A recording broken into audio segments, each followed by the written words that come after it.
Moshi Moshi, witajcie w podcaście Telefon do Japonii, audycji, w której rozmawiam z moimi gośćmi o ich karierze związanej z Japonią, o ich motywacjach, o wyzwaniach, o życiu zaprojektowanym tak, by dzielić je między Polską a Japonią. Witajcie w bardzo wyjątkowym odcinku, okrągłym odcinku, bo to już 10. odcinek Telefonu do Japonii, z czego jestem bardzo, bardzo dumna. Dzisiejszym gościem jest Oscar Boyda, który jest dziennikarzem, jest też autorem podcastu Deep Dive from the Japan Times. Jest poszukiwaczem przygód, myślę, że można śmiało tak powiedzieć. Jest na pewno miłośnikiem outdooru, wytrawnym kolarzem, co wykształciło w nim taką myśl, żeby przejechać całą Japonię na rowerze w 1 miesiąc. I to się dokonało na przełomie maja i czerwca tego roku, co jest dla mnie niezwykłą i inspirującą historią i mam nadzieję, że dla Was również. Nasza rozmowa toczy się głównie wokół tego tematu. Rozmawiamy o tym, jak zaplanować taką podróż, jak przygotować się do tej wyprawy, co ze sobą zabrać. Rozmawiamy też o tym, dlaczego Japonia jest wybitnym miejscem do uprawiania kolarstwa. Ale oczywiście też, biorąc pod uwagę zakres i tematykę tego podcastu, rozmawiamy o karierze i o pracy Oscara. Jak to się stało, że trafił do jednej z największych gazet w Japonii i skąd pomysł na produkcję podcastu. Nie przedłużając, zapraszam do wysłuchania tego odcinka Moshi Moshi Telefon do Japonii. Oczywiście odcinek jest po angielsku, ale dodałam napisy w języku polskim. Jeżeli uważasz, że ten podcast jest dla Ciebie wartościowy, to kliknij proszę subskrybuj tam, gdzie go najczęściej słuchasz. A tymczasem miłego odsłuchu. Welcome to the very special episode of the Telephone to Japan. My name is Martina, and today I'm calling Oscar, who is currently in London. Hi, Oscar. Nice to see you today. Hello, Martina. Thanks so much for having me. Thank you so much. Oscar is a podcast producer at Bloomberg, but he used to produce a podcast called Deep Dive from the Japan Times, obviously for the Japan Times.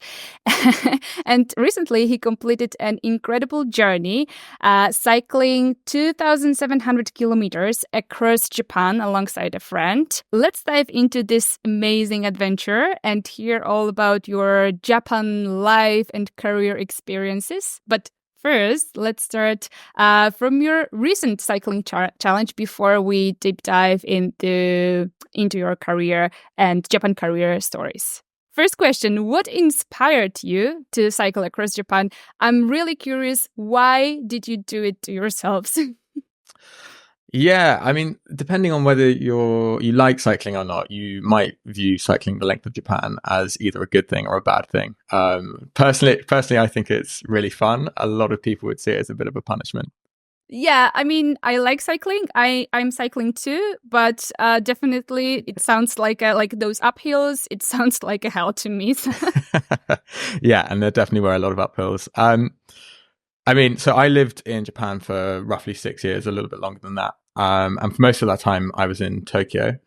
And one of my favorite activities there, one of my favorite ways to explore the country, and this isn't just Japan, this is also the UK, like every place I've lived in. Yeah. My favorite way to explore a place is by bicycle. I think it's just such a wonderful way to travel. It's a great speed to travel.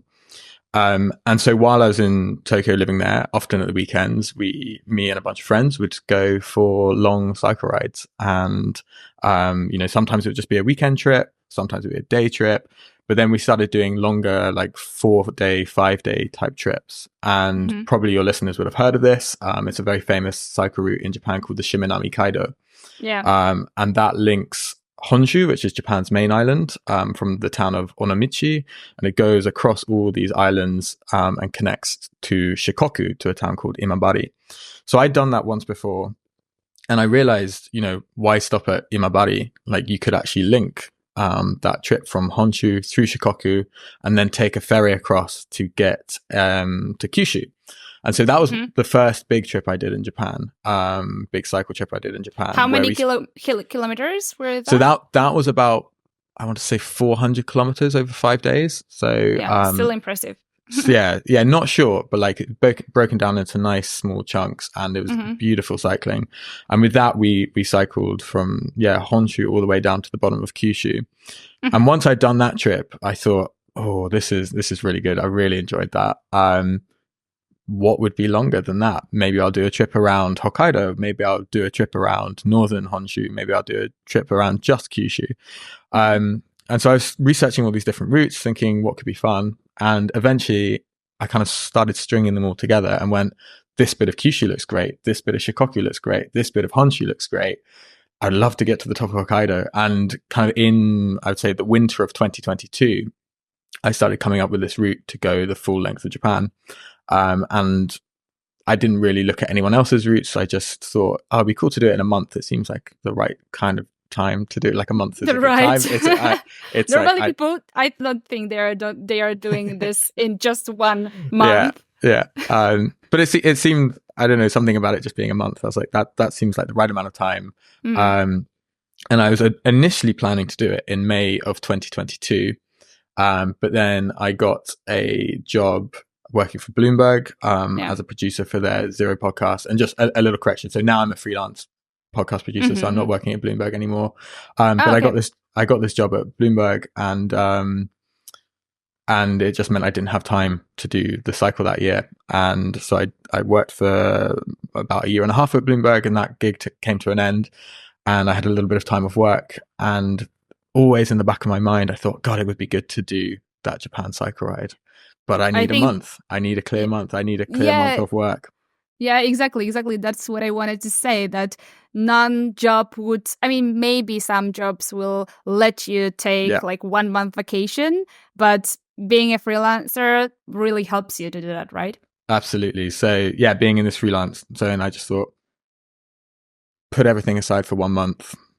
Tell the people I'm working with I'm going away. I'm doing this big adventure. And I'll see you when I get back. But yeah, for the next month, I'm going to be cycling if I Japan. Get back. Yeah.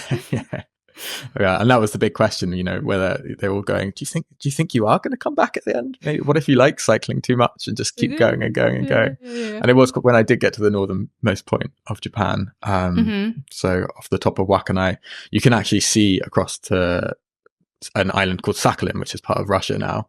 It's only about 40 kilometers away. And there was a part of me going, God, maybe I could just get the ferry across and keep going and keep going and keep going and cycle back to Europe. Do you have such plans to travel around the world? Not currently. I think my girlfriend would not be that happy if I disappeared for a year or two. But maybe I can convince her to join me, which would be fun. Why not? So how did you prepare for such a trip, both physically and mentally? Because I'm pretty sure mental here is really important to also train. Yeah, it's a funny one. Again, for the mental side, it comes back to, do you see the cycle as like a punishment or a fun thing? As I say, I love cycling. I really like Japan. And although there are moments on any long distance thing where you go, God, my legs are feeling a little bit tired today. I didn't get quite as much sleep as I wanted last night, or we've had to have like a really early start, or, you get a puncture and things don't quite go your way. Most of the time, like it wasn't a mental challenge. It was a kind of like mental freeing up. It's a very simple existence on a bike where you wake up every morning, you go, I'm in this town. By evening time, I need to eat 2 meals. I need to stop at this like beautiful waterfall, and then I need to get to the end of the day. And that's, if I do that, then today is a success.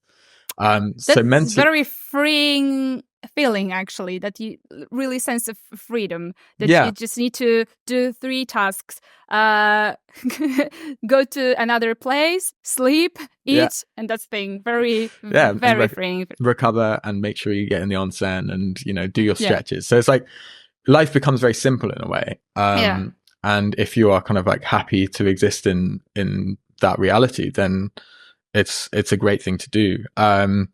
Physically, obviously, it's a much tougher thing, and there's definitely a circle between like how you're doing physically and how you're doing mentally, and how you're doing physically and how you're doing mentally. They do feed into one another.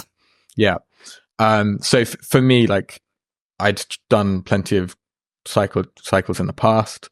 I cycle as part of my kind of everyday commute, so it wasn't like I was picking up this sport from scratch and having to learn and develop my fitness from scratch. But definitely, I knew how big the hills were going to be. And I knew I'd be carrying weight. You're carrying your luggage on your bike, which makes things difficult as well. So from when I really decided to do it this year, which was kind of January, February time, up until May. I was training pretty much every day, and for the first time in my life I bought an indoor trainer to help me do that through the kind of cold, wet UK winter. And I was cycling 30 to 50 kilometers most days, with a few kind of rest days in between to make sure I was recovering well, but really trying to do as much cycling as possible. And that really paid off when we started, because it just meant my body was much more used to the idea of being on a bike, on a saddle for a very long time. And once you're feeling good physically, then you can spend a lot more time, or like a lot more of the energy can go to that like appreciation of what's around you. And maybe we will take an extra detour to go see, that special waterfall, or go to a really beautiful onsen town that isn't necessarily on the way, but, would be lovely to stop at. And if you're feeling good physically, then it kind of complements that mental aspect of it as well. Okay, correct me if I'm wrong, but I read in your Substack, I subscribed to your newsletter, and that for sure, of course, it was really inspiring for me. But I read in your newsletter that your friend Tom, Tom. Yeah. He wasn't that prepared as you, right? He wasn't a cyclist before. Is it true? That is true. And he was a late. So I as I said, I'd kind of had this originally from 2022, and then kind of beginning of 2024 was really starting to think, this is the year to do this trip. Yeah. But he's a friend of mine that we've just done a lot of hiking and a little bit of mountain biking and some ski touring together. So I know I've been on a few adventures with him. I know he's super fit. I know he's very kind of capable and competent in wilder settings. I think if you can survive with a friend doing ski touring for a week, it's quite a good indicator for what they're going to be like on a long cycle ride, for example. And I knew he was fit, and I kind of said to him, we were actually on a ski trip in Innsbruck earlier this year, and I said to him, I'm thinking about doing this trip. Would you like to join? And he said, yeah, I'll give it a think. And, I thought that was going to be the last I ever heard of that conversation. I thought he would, 3 months would go past, I would be in Japan, and he'd go, yeah, I'm really glad I'm not doing the cycle ride. But about a week later, he sent me a message and said, I think I'm in. What do I need? And I said, well, do you have a bike? And he said, well, no, I don't really have a bike, or I have an e-bike, but, my sister's partner has a bike, so I'll try and borrow it off him. And I was like, okay, good first step. Let me know what happens once you get the bike. And, he got a bike, and he went on a few training rides, and we made sure he had all the gear. But yeah, he was really, really new to cycling when he started. Oh my God. So it is feasible. It is possible to do it without proper training before.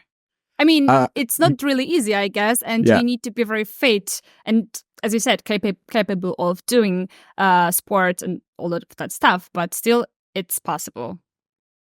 Yeah, I'd say he was starting from quite a high baseline, I think. Okay.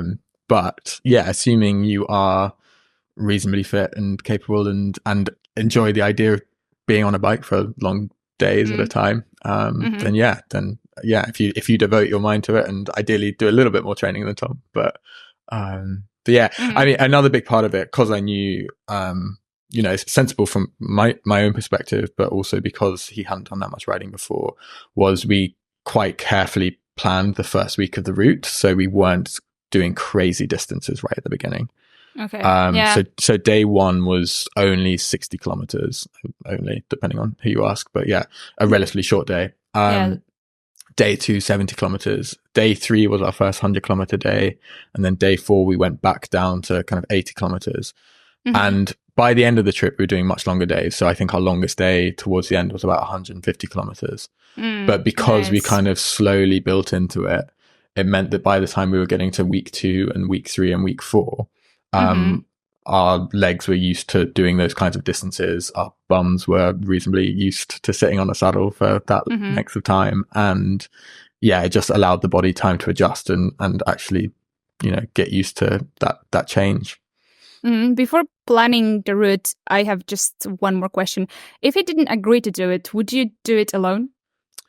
Yeah, so I think that was a big part of, or like, I've always had this thing with adventure planning where I think people respond well to certainty. So if you say, if you're looking for people to join you on a trip, almost the best thing you can say to them is, I am definitely going to do this, no matter what, but it would be really cool if you joined me as well. And obviously I had 2 other friends join me for the last week as well. So I was always planning to try and get, if not for the full time, always try and have some people meet me on the route to have a little bit of company, because it just makes it more interesting and more fun. And you just see, you get other people's experiences of Japan feeding into your own, and that really enhances the whole thing. But yeah, I think if I couldn't have found anyone, I would still have done it and gone for it. But it would have been a very different trip. And we did meet, a couple of people on the way who were doing a solo ride across large chunks of Japan. And it did just seem a lonelier existence. And they were very happy. We cycled with one guy for, a couple of days. I think he really enjoyed the company, and it was great to meet him as well. But yeah, I think you just end up in a very different place if you're doing such a long trip solo. Yeah. I think it depends on your personality, and I personally I wouldn't do it alone. I think because I need to share the moments, and I need to share my hesitations. I need to share my excitement. I wouldn't do it alone. Actually, I really like.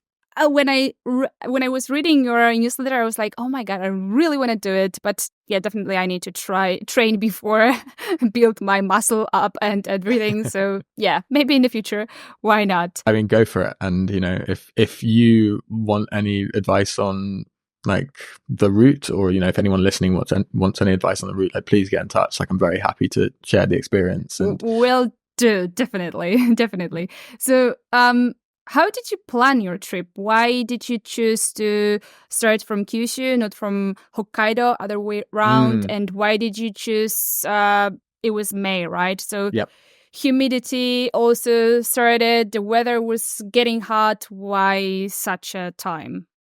Yeah, so if you want to cycle the length of Japan and like have it be reasonably pleasant, there's basically only 2 windows or month-long windows in the calendar where that really, really works.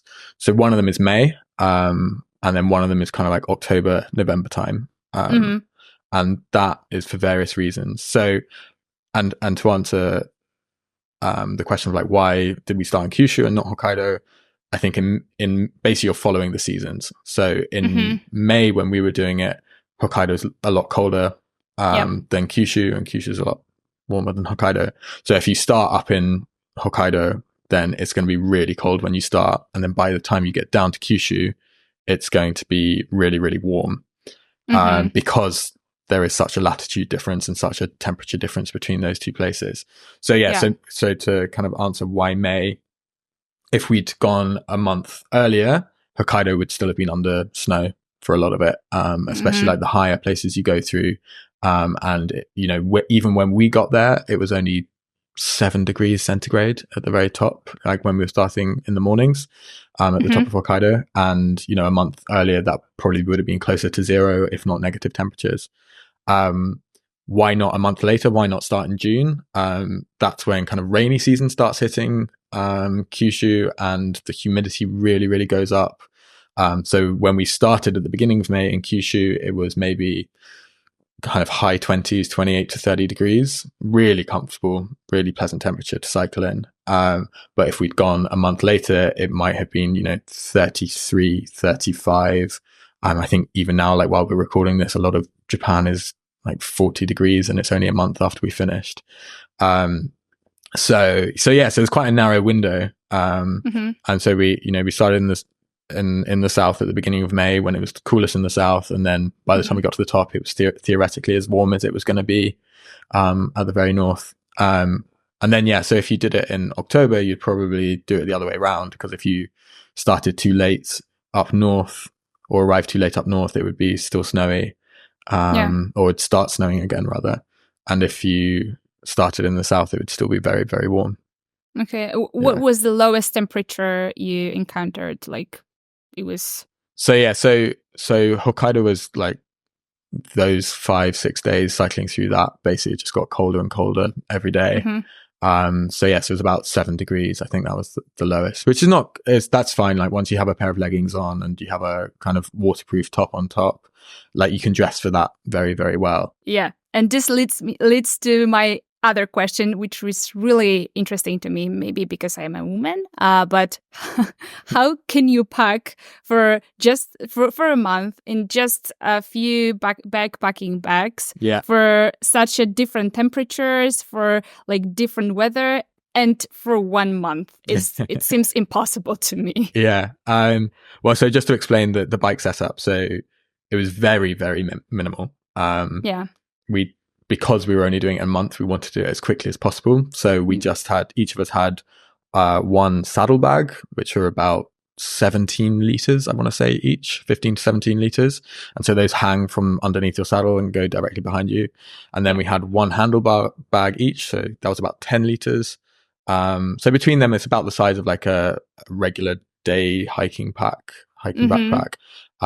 And then we had kind of frame bags as well, which was mostly for like tools and tires and maintenance. Very important. But like the principle from the beginning was we want to go as light as possible so that we're not carrying heavy gear. And the main thing we decided right from the beginning is we're going to stay in hotels the whole time, because that means you don't have to have a tent, you don't have to have a sleeping bag, you don't have to have roll mat, food, cooking gear, etc., which would have just, it would have been awesome to do it camping, but it would just be a completely different trip, and a much heavier trip. And I don't think we could have done it in a month. I think probably if you were camping, you'd need 6 weeks, 2 months, just because it's that much heavier, and you can't go quite as far every day. Okay, so staying in the wild wasn't an option at all. And so we stayed in hotels, and the great thing about Japan is every hotel has a laundry. If the hotel doesn't have a laundry, normally there is a coin laundry kind of 50 meters, 100 meters down the street. And that means it's very, very, very easy to do washing constantly. So basically we had a set of evening clothes and a set of cycling clothes with kind of a couple of spare tops. And every evening we'd get in, we'd wash our cycling stuff, stick it in the tumble dryer. If our day stuff needed washing, we'd do that as well. And as well, because especially if you're staying at kind of an onsen hotel, they'll normally give you a yukata or a set of pajamas. So you don't even need your evening stuff that much. So, while you're doing your stretches or whatever, you can wash and tumble dry your clothes. That takes an hour, put them back on, they're not fresh and clean, go to dinner. And it just means you have clean stuff the whole time. And then coping with like the different weathers and seasons, basically we just took a very versatile packing list. If you have a waterproof, not only is it good for when it rains and when it's warm and rainy, but because it's windproof as well, it means that when you're in the north, like the main thing that makes you feel really cold is just the wind going past you as you cycle, because obviously you're generating quite a lot of heat as well. So if you have a windproof, that will not only keep your own heat in quite well, but it will stop the wind kind of taking all your surface heat from you. So that's like a super versatile tool just for both rain, for cold. And then it was just having different levels of layers beneath that. So, a thin jumper, your cycling jersey. And the only thing we had to buy on the trip was, we went to Uniqlo one day to just get some thermal leggings, which just went under our cycle shorts. And, they're very thin, so it's not like very heavy to so it's not heavy. It's not, it doesn't take much room in your bags. But again, like once we got to Hokkaido and it was suddenly really cold, I'd say like the last 7 days were basically all in leggings. And that was, that just kept us warm enough. Okay. Were there any stuff you took that appeared to be wasteful and like you didn't want to take it at all? It wasn't really needed. So I started with 2 pairs of cycling shorts. Once I realized how good the washing situation was, I sent one of them to a friend in Tokyo because we just didn't need them anymore. The biggest kind of Yeah, the biggest weight that you could definitely question was all the camera gear that we brought with us. I mean, I like the plan after this, and right now I'm kind of working through all the footage we have to edit it into a video, which is, I don't know when it's going to be done. There's so much footage, but waiting for it. Yeah, I took a drone with me. I took a little point and shoot camera for photographs. I took a GoPro.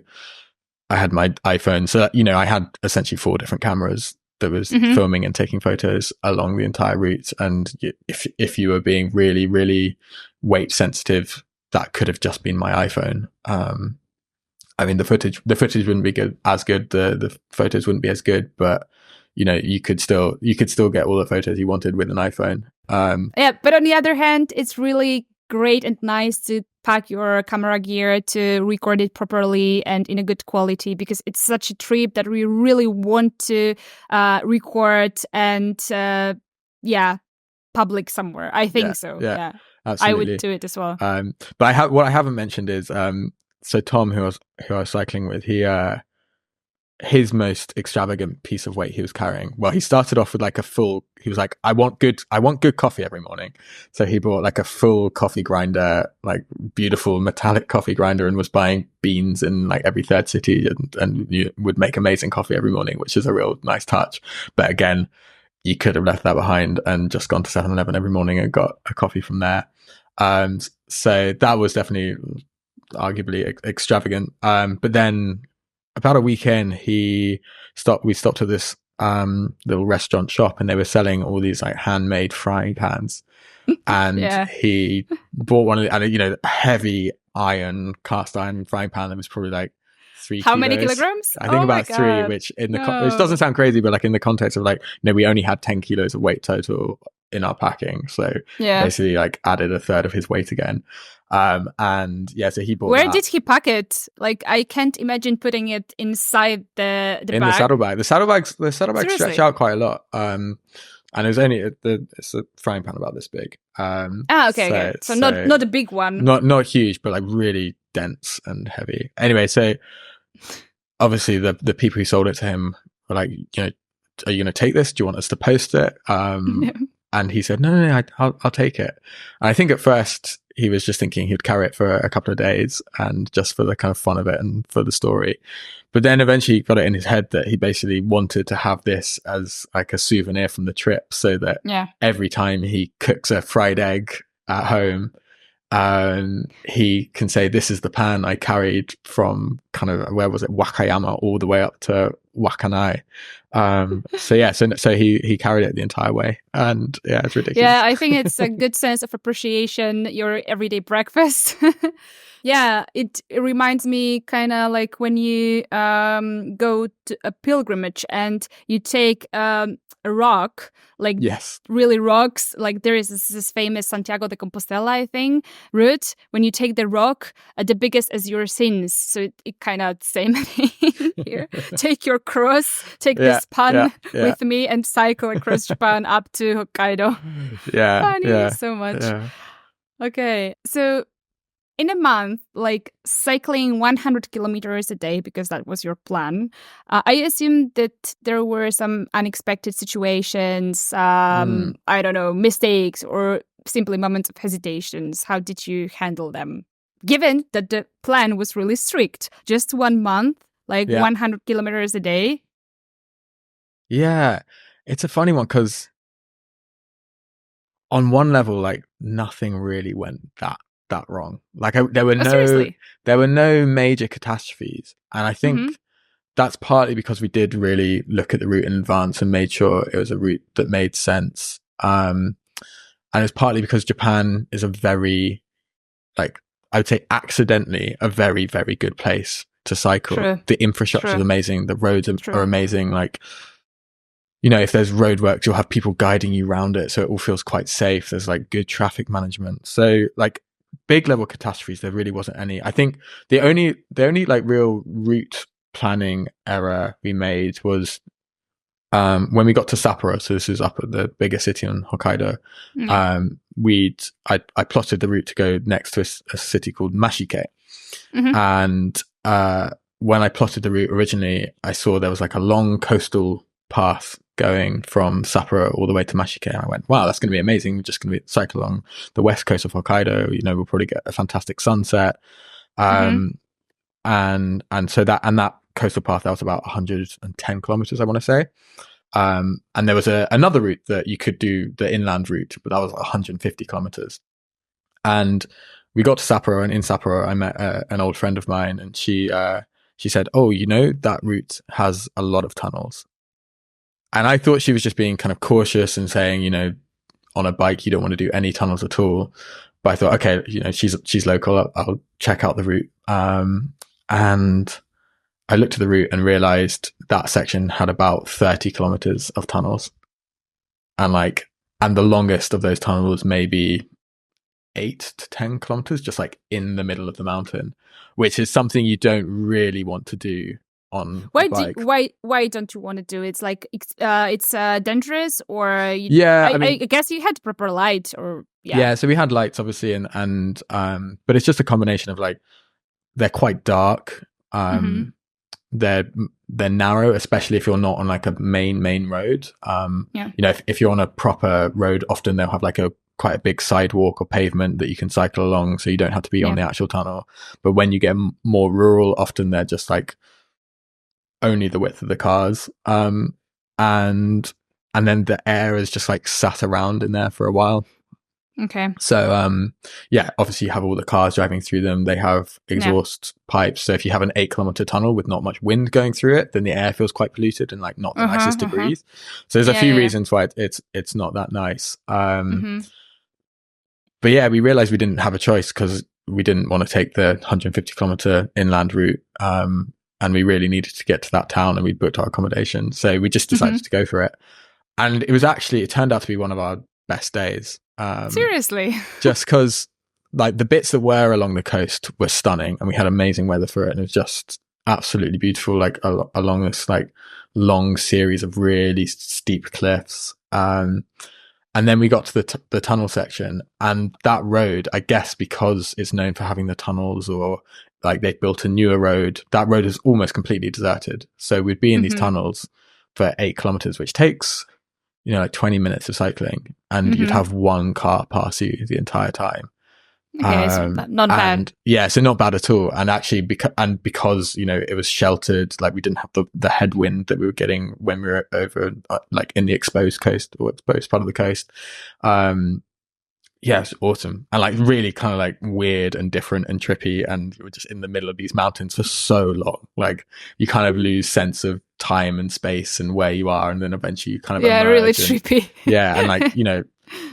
After like 20 minutes, 30 minutes, especially when you get to sunset, like every time you emerge, like the sky is completely different. It's a new color, and you go, yeah. So that was I mean, depending how you look at it, like a bit of a mess up, or kind of an interesting experience. So I'm glad. If there had been lots of cars, it would have been a complete disaster. Because there's not that many cars, it actually ended up being really fun. Yeah, sometimes mistakes can turn into like really beautiful moments. So good for you. Yeah. So what was the hardest part of that trip? I think it was the combined effect of the wind in Hokkaido. So this was our one of the other reasons that it's good to go from south to north, which I didn't talk about earlier, is that normally the wind blows from west to east. And if you're going from south to north, you're also going from west to east, which means you should, in theory, have a tailwind for most of the time, or at least like a little bit of a tailwind, which makes cycling a lot easier. Yeah. Unfortunately, when we got to Hokkaido, there was basically 7 days of some of the strongest headwinds I've ever cycled into. And I think the cumulative effect of that, where like day after day, it was still fun, but like almost a bit, if I had a choice between like, is it raining today or am I cycling into a headwind? I would choose rain over headwind, because like rain's uncomfortable, but you can dress for it. You get a little bit cold, but you put gloves on, you put your waterproof on, it's fine. Yeah. But a strong headwind, even if you're on the flat, or sometimes, you know, there'd be parts which were downhill, which we should have been flying down and having, you know, a great time. Yeah. With a strong enough headwind, you feel like you're still having to like, you know, almost pedal very strongly to just okay. And so yeah, it just happened. There was a couple of big storms going just south of Hokkaido, and then the way the wind works, it like circles back. And so basically we're just going straight into a headwind for 7 days straight. And we kept thinking, today's the day where the headwind will stop. And it just didn't. So I think, I think that was pretty tough. Yeah, I remember when I was in Iceland 1 year ago, and I saw bikepacking people traveling around Iceland, and I was like, that's a windy place. I felt so sorry for them. I mean, wind can be really tough. I mean, I'm cycling in Poland, and the wind is sometimes it's heavy, but not that heavy. I think I've never encountered such a really strong headwind, but when I saw them, I was like, oh my God, why? Yeah. Yeah. I don't know if it's possible to compare those to Iceland plus Hokkaido, but I guess it can be really, really, really strong. Yeah. I don't know. I've never cycled in Iceland, but I went on a trip there once, and it was definitely, I remember it being quite windy while we were there. Yeah. Headwind is tough. And the other thing about it is that obviously you have your bags on your bike. So if you get any kind of crosswind, it pushes you around a lot more than if you just have a regular bike. And so that's the thing you have to think about as well. It's like especially when cycling on the coast, suddenly you turn a corner and you have a crosswind and you're kind of blown to the other side of the road. And Did you had road bikes or gravel bikes? So we had road bikes for the whole thing. There were a couple of sections where we were didn't really go off-road, but went on closed roads, which were a bit muddy and a bit gravelly. Also some of the again, depending on how you look at it, either a mistake in the route or a fantastic adventure. Some of our best bits of roads were where we just took the closed kind of mountain pass, which often you get in Japan. You'll have the main road, which will have a beautiful tunnel which will go straight through the mountain. But then just before the tunnel, there'll be a slightly hidden road, which used to be the old mountain road that goes over the top.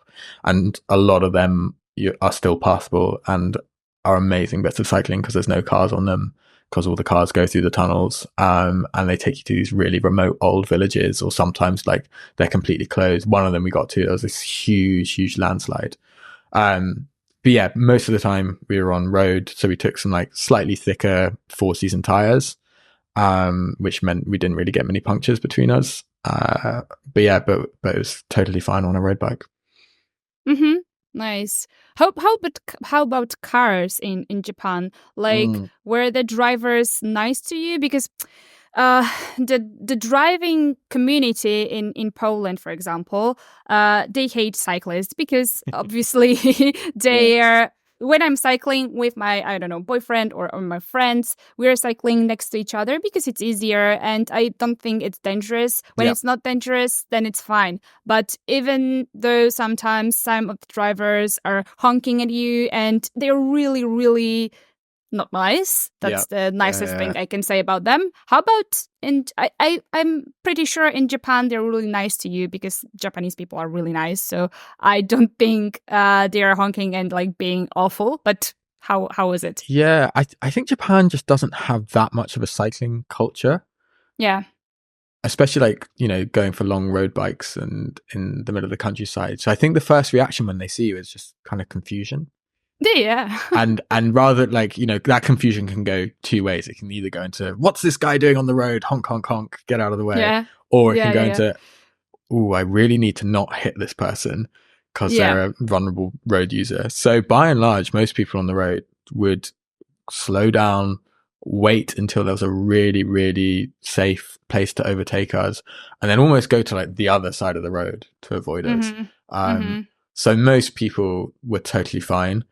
That being said, when you're on the road for over 2,500 kilometers of over 30 days, of course you experience some people who drive a bit too close to you. There was one very near miss, which was just with unfortunately very elderly driver who I think just didn't see me and was coming the other way and just cut right across my path. And we were kind of probably a couple of inches away from colliding with one another. So I mean, as with every long distance cycle, you are a vulnerable road user. You're not very well protected on a bike. You have to cycle sensibly. But most of it was fine. Most of it was absolutely fine. Yeah, better than fine. I was cycling in Osaka. I mean, cycling. It wasn't really cycling. I was just commuting to my school back in 2017. And I remember like one time at a really like dangerous situation because maybe it was my fault.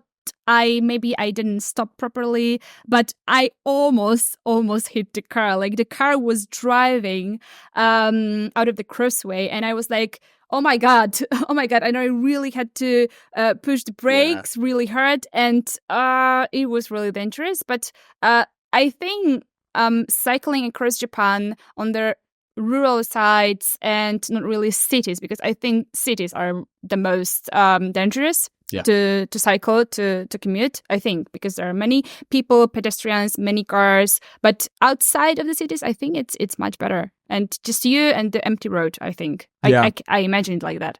Yeah, and what was good, I mean, there was a few things when we were deciding the route and where we're going to go. Like one of the big things I was really keen to avoid was basically the old Tokaido Road, which like links Tokyo, Nagoya, Kyoto, Osaka, Hiroshima. It basically goes all down the south coast of Honshu. That is basically like unending urban sprawl for hours and hours and hours. And if you get stuck in that, you are not enjoying the cycling at all. Like it just wouldn't be very, very nice. So the route we plotted was, trying to stay away from that as much as possible. Obviously, you have to cross it a couple of times to do the route. But then again, we also, at the start and end of every day, obviously we had where we were starting out, the hotel, and then we had like our destination hotel, and those were fixed. But we could then kind of compare the different routes that were being suggested by either Strava or Google Maps or Apple Maps or Komoot as another app that we consulted with. And you'd get all the, the tech is so good now that it would say like, this is the quietest route, but it has this much elevation, and this one's slightly busier, but you cut out some of the elevation with tunnels, or it takes you more through the valleys or something like that. And so that was kind of a big exercise, either before we went to bed every night or in the morning before we started out, was just going through and choosing the route we were going to follow the next day. And especially in Honshu, there was just so many roads. And as a result of there being so many roads, there are also busy roads and quiet roads, and there are quite a lot of quiet roads. So normally you'll get a thing where it's kind of similar to the tunnel things I was talking about earlier, where there'll be like a big main road, but just parallel to it, there'll be a completely empty road that's just going through rice fields with no drivers on it. Like maybe you'll get a farmer once every 20 minutes, but like it's pretty quiet. So taking those roads was great. And meant we were, just kind of spoilt really. Like there weren't many bits where we were in heavy traffic. Hokkaido was actually the hardest because Hokkaido's the least built up. And so there aren't many road options. So for the first couple of days in Hokkaido, we were just on like, I can't remember the name of the bay, but cycling around this big bay. And that was basically the only road option there was. And so that was used by us, that was used by the big trucks, that was used by all the daily people going on their commute. And that was the two probably busiest days where you're just going, I'm glad we weren't on these heavy trucking roads for a long time, because there are a lot of trucks like that. Mm-hmm. I feel like in the UK you don't see that many trucks, or maybe they stick to the motorways a bit more, but in rural Japan there's just a lot of construction and big trucks like carrying around rocks and bits of concrete and old trucks are not really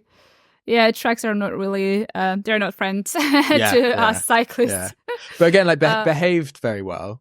They really tried to overtake us at kind of the safest possible moment, but they're huge, and they really force the wind out from either side of them. So as they go past you, you get pushed to one side as a truck goes past. Yeah. I think that's the difference between Europe and Japan. And I think truck drivers in Europe, they are not really like that nice to you, and they don't try to help you here. So you said you used Strava, and did you use any other apps to help you plot the route, or maybe like Facebook groups? I know there is one Japan Cycling Navigator I'm in. So did you use help of other people who did it before? Not really on the help front. Partly it's just because I plotted this route, and it's the route that I wanted to do that connected places that I wanted to go to. Okay. And so yeah, I didn't really consult other people too much on like where would be best to go. The main thing was looking at Strava, Apple Maps, Google Maps, Komoot, which basically just offered you those different route profiles, and depending on how fast we wanted to do that day, we would either choose like the most straight and direct and probably busiest route, or the more kind of circuitous and slightly slower, but nice route through the countryside. Yeah. Okay, so now if I want to do this trip, I can just go to Strava and just copy.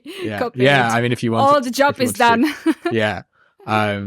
And you could probably make the route easier because I mean, there were points where we went on like long detours, or like we really enjoyed doing those like mountain pass routes where we could go over and take the quiet roads.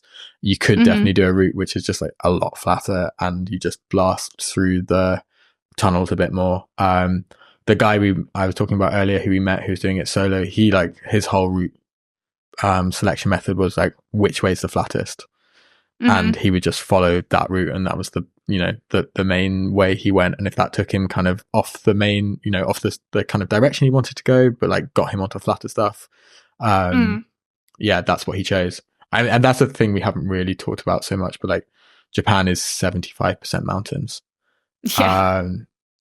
And so basically you're either cycling along the coast, which is quite flat, or you're cycling in the mountains, which are very hilly. And I mean, also you get lots of uphill, but also lots of amazing downhill. So if you like downhill, it's a fantastic place to go, especially as one of the features, which is just so nice, is that on all the country roads where there's steep kind of windy corners, they have mirrors on the corners, which is, I mean, in the UK, they don't have them. And those mirrors are like really well cleaned and really well polished. So as you're going on a downhill, you can really enjoy it, because you can see, rather than going slowly into a corner and braking hard and like making sure you're not going to hit a car, you can actually look at the mirror at the end of the road and see that there's not a car coming the other way. So that's another just like kind of accidental piece of infrastructure that makes it really, really good to cycle there. I think infrastructure in Japan really it's really good for not only cyclists, but also for people who just want to camp, go on the camper trips. I think the infrastructure there it's really helpful. My last question to your trip, was it expensive to spend 1 month in Japan cycling? I mean, it's more expensive than camping.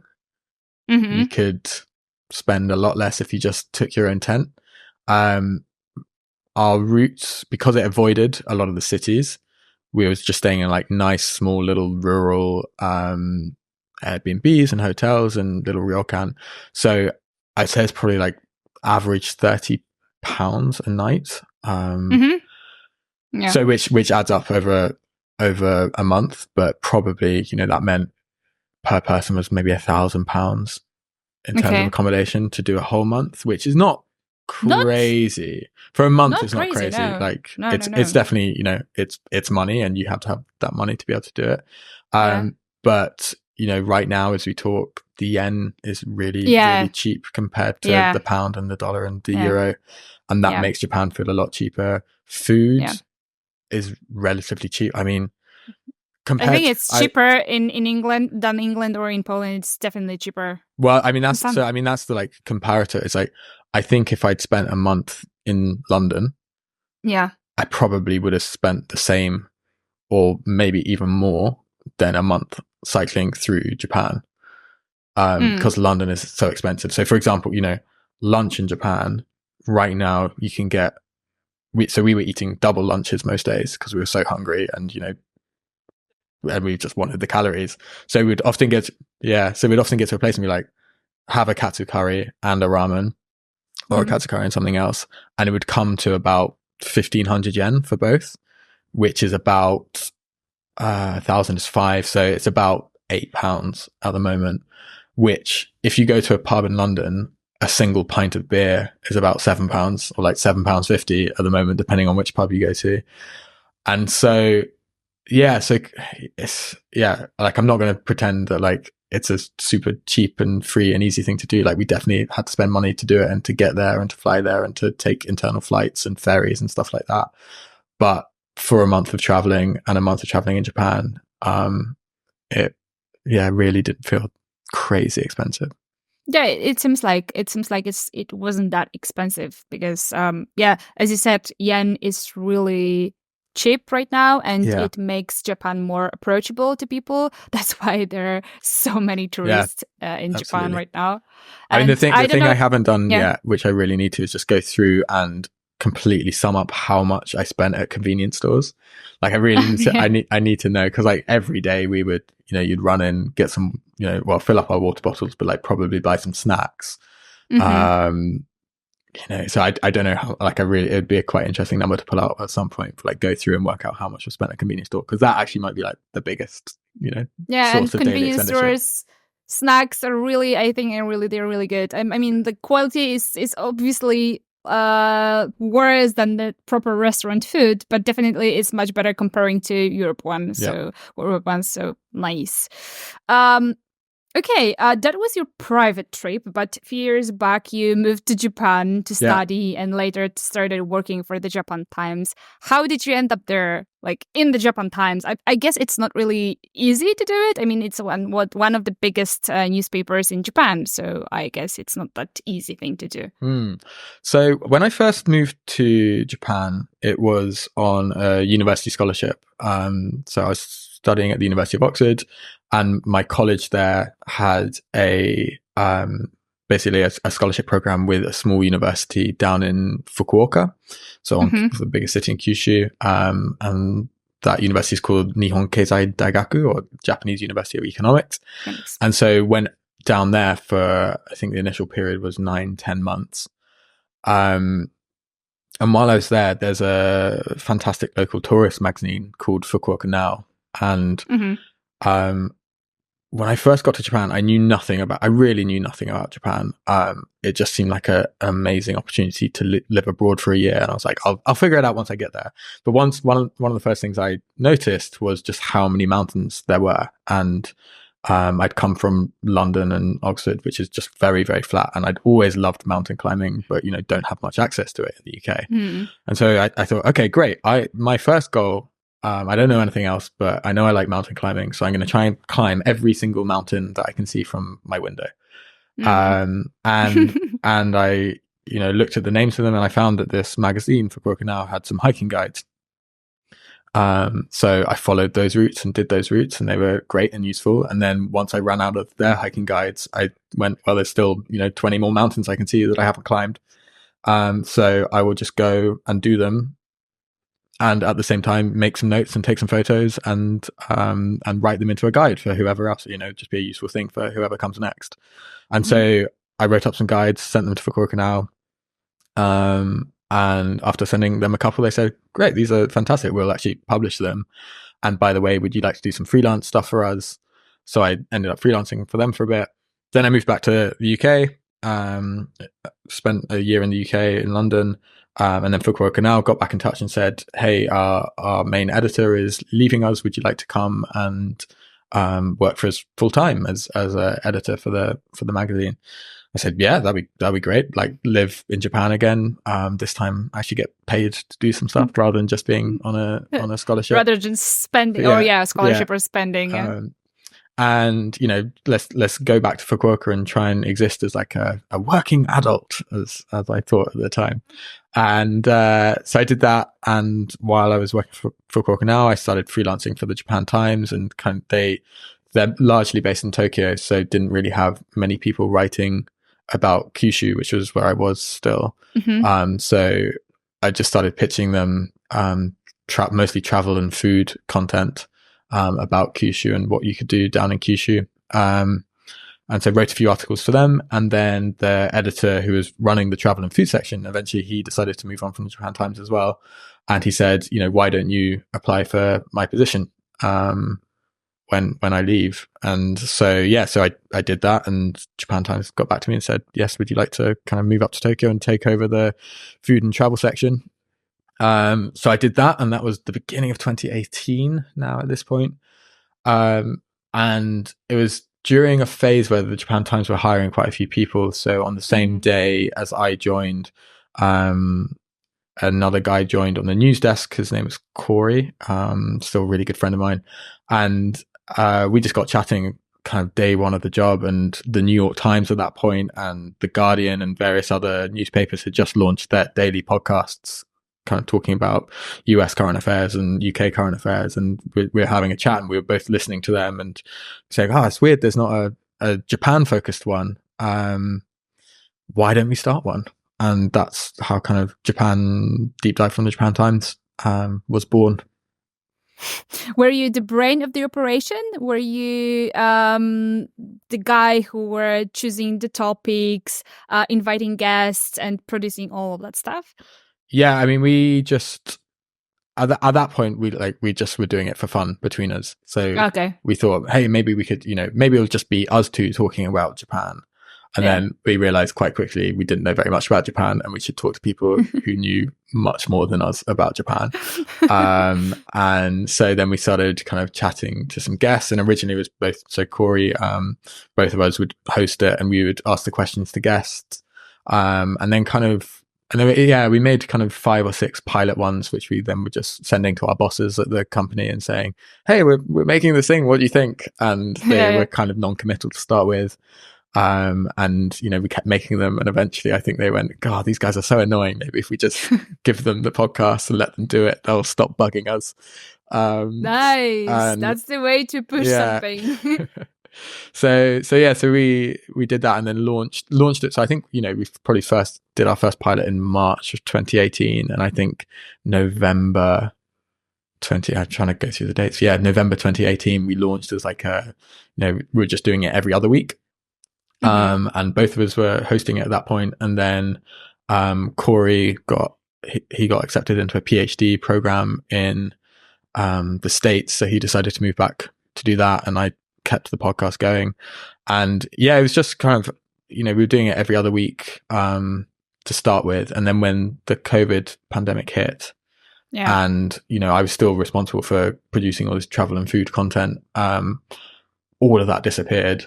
And kind of luckily for me at that point, I had the podcast, because I then just said, well, I'll do this full time with my job instead of all the travel and food content, which is my actual job. And at that point, the podcast became weekly, and I think it was hopefully quite a useful resource for people trying to understand what was going on with the pandemic. Obviously, it was a very confusing time for everyone living in Japan, living all around the world, and no one quite knew what was going on with COVID restrictions, and especially for the international community, what was going on with the visa restrictions and who could come in and out of the country and when.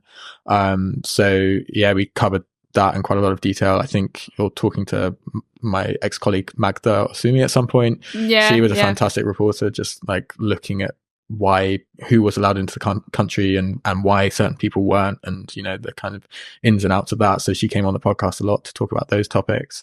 And then it kind of grew from there. Yeah, I think COVID really impacted the journalism. But I saw that you're like, I was listening to your podcast, and that's why I know you. And it was really helpful for me to understand. I mean, me keep up with the Japan politics, with Japan events, but many of the topics were related to tourism and sustainability. I guess it comes from your interests and like from Fukuoka now, right? From like the tourism and traveling and all that stuff. So I guess that was your point and like topic that was really interesting to you. But how, and obviously COVID, as you said. So how is Japan during COVID times? I mean, Japan was really, really strictly closed, and it it looked like the Sakoku, right, in the 17th century. But how was Japan inside back then? Yeah, it's a strange one. When I compare it to the experience of a lot of my friends and family in the UK who went through strict lockdowns, and where you really couldn't leave the house except to do like essentials like shopping and like you know, if you had a dog, I think you could walk the dog. And yeah, and you know, people were, it was an awful time. Like, people were missing the funerals of their loved ones, or you know, couldn't say goodbye to their loved ones in hospital. Japan had some of that, but to a much, much lesser extent. There was never a formal like stay at home order. It was all requests, and people were quite sensible about tracking the numbers. And when the numbers seemed to be going up a bit, people would kind of withdraw a little bit, I guess, like not go to restaurants and bars so much. But when the numbers were kind of on the downward trend, then people were kind of experiencing life. And, you know, I remember especially during the early phase where there weren't any vaccines and no one knew quite how bad it was. You know, me and my friends, we wouldn't go to bars or go out drinking or restaurants or like all those normal things that you would do pre-COVID. But we were able to at least see each other and have dinners around our houses and like, you know, just support each other in that way. And I think not having the full lockdown in that situation was probably very good for everyone's mental health. The other thing that you were able to do, and again, like being very sensible about it, but you could go climb mountains and do things that were outdoors, and, you know, things that kept me sane for sure, where like, you know, you're not really an infection risk to people if you're just cycling in the middle of nowhere. Was England closing the forest as well? In Poland, it was the case that we're closing the forest, which was really. I don't know whether they like officially closed the forest, but I think it was more like if you're discovered, you know, beyond a certain distance from your house without a sensible reason, the police will fine you a very significant sum of money. And same was in Poland. Yes. So, you know, in Japan, by comparison, you were still able to go skiing. And like, I remember going skiing because there was no international tourism. A lot of those industries were really, really hurting. So I remember going skiing at one point, and, you know, we drove rather than taking the train because we wanted to keep ourselves to ourselves a bit more. But we got to the hotel and the ski resort and they said, you know, thank you for coming. You're our first customers in like a week or 2 weeks, where, you know, and this was kind of peak ski season. So I don't want to like say it was a fantastic time, COVID in Japan, because it was very difficult in a lot of ways, as it was elsewhere. But I think inside Japan, if you were there, it was a relatively pleasant existence during COVID.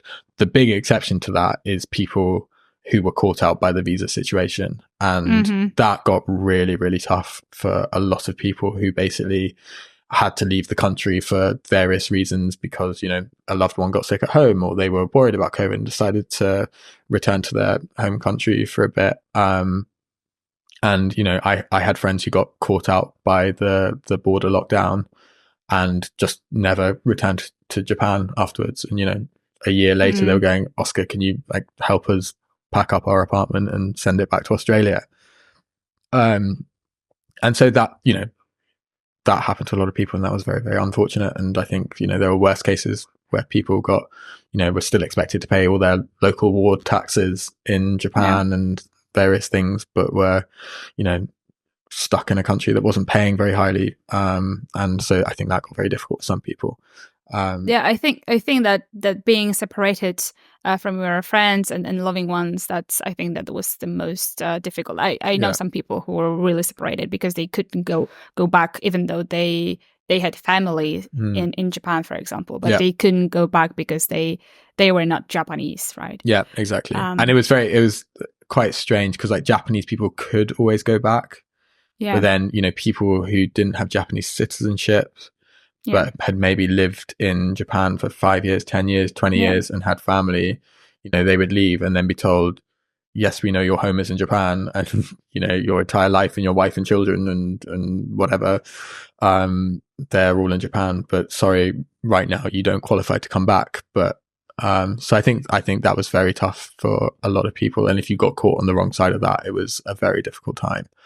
I was fortunate that there was no reason to ever leave Japan during that period. I remember talking to my parents and saying, you know, is it worth coming back to the UK? Like, would it be useful for me to be back at home, or, you know, for whatever reason? And they said, is there a lockdown where you are? And I said, no, there's no lockdown in Japan. They said, stay in Japan. Like, we would rather live vicariously through what you're able to do in Japan than for you to come back to the UK and be stuck indoors for kind of 6 to 10 weeks. But you also had the beautiful option to see Japan without any tourists, which was, I think, for a Japanese, it was really kind of like, a relief breath. So what are your future plans? Are you planning to go back to Japan at some point or stay in London or? That's always the question. I really enjoyed being back in Japan for this trip. It was lovely being back there. I don't have any immediate plans to move back to Japan, but I also loved living there while I lived there. And, you know, this trip was fantastic to like re-experience all the food that I loved, like go through all the landscapes that I really enjoyed. And there is still, it was a very kind of like positive reinforcement type trip. You know, I went into Japan with very, very high expectations of what Japan was going to be like during this trip. And they were pretty much all met. Seriously? And great. So if someone said to me tomorrow, you have to move to Japan, you have to live there for the next 3 years, 5 years, I probably wouldn't be that upset. Nice. But are you planning to or not? No, right now the plan is to be in London, and there's no immediate plans to change that, but who knows? Yes. I wish you you can come back to Japan as soon as you want, as your plans are to go back to Japan. And thank you, Oscar, so much for accepting the invitation to my podcast. It was a real pleasure for me because I remember listening to your podcast, and now having you here is it's a big thing for me, I must say. And thank you so much for this really interesting and fascinating conversation. And also, I want to extend my gratitude to my listeners, to our listeners, for their continued support and for tuning in. Thank you so much. And as you said, I remember, until next time, otsukaresama desu. Otsukaresama desu. Gotta get the pod. Well, thank you so much for having me. It's been a really fun conversation, and it's nice to kind of relive the memories of the trip. So thanks for inviting me on, and good luck with the podcast.